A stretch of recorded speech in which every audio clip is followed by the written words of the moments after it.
I was loading my cover onto the KDP cover creator, and this, okay, I think this right here was like a mistake. I guess I accepted it. Oh, well, maybe that T is supposed to look like that. And now I'm like, no, because sometimes, like, when you're trying to make a font, it just cuts off. So, like, all the shading I did myself. So, if you look, because this is, like, really big. I just want them to look a little more three-dimensional. But that should look more like this T here, except you notice it extends over the H, so it's slightly different.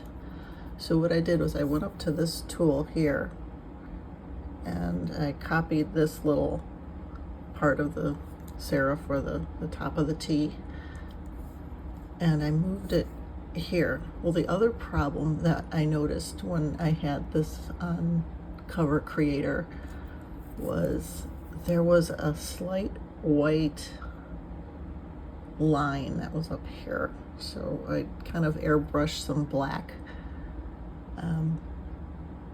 You can't notice it on this drawing program.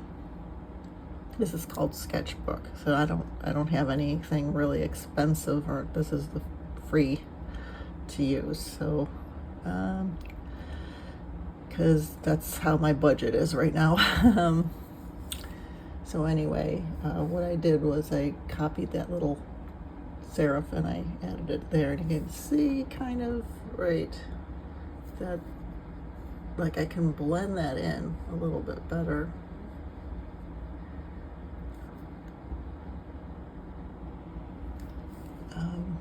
It would be kind of hard for me to do it while I'm holding a phone and looking through it, but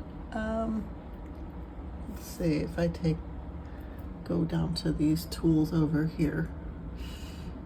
I'll take the blending tool. See if I can do this. I want to make sure it's really small, because I don't really want to, oops, that's not working very well. Okay, well, we'll just go back. Well, I'll figure it out. It's, just kind of hard to try to demonstrate it and do it at the same time. But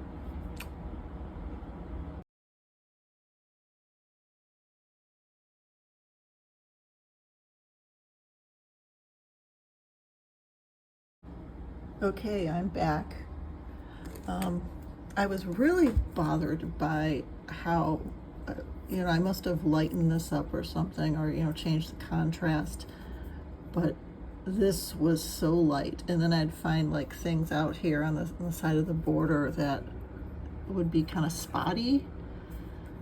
So, I don't think I have the sophisticated programs here to just turn all that black. I had no way of masking the image. I tried looking for that, so what I did here was I made another layer, so in case I mess up on this, I can easily fix it. You don't want to do that all on one layer. Then just basically used the select tool and put a lot of paint bucket fill of, like, the blackest black color I could get. And what I'm doing is I'm just doing the airbrush here and just getting all the fine places that I missed. I'm starting with the lettering first, actually, so I can still use the paint bucket tool.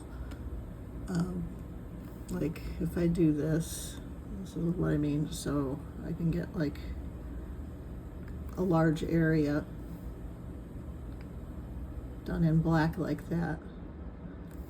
Let's get that out of there. So that's one way of doing it. It also helps to make the image larger. Let's go back down here. Okay, so if I made the image larger, I can't mess up on that too well, you know.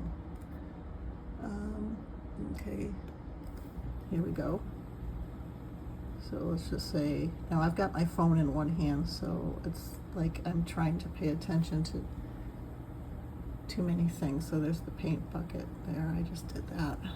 So I can kind of chip away at that gray area and fill it in as black. I don't know, there's always ways of solving problems. This might be a little more tedious than I really wanted. Like that. But you know what? It's sometimes you just can't get out of you know, situations, and you know, maybe you don't have the right artist tools. Okay, let's do that. So I think you get the picture. Then to get the fine details, I could just get my airbrush and just kind of go around like so.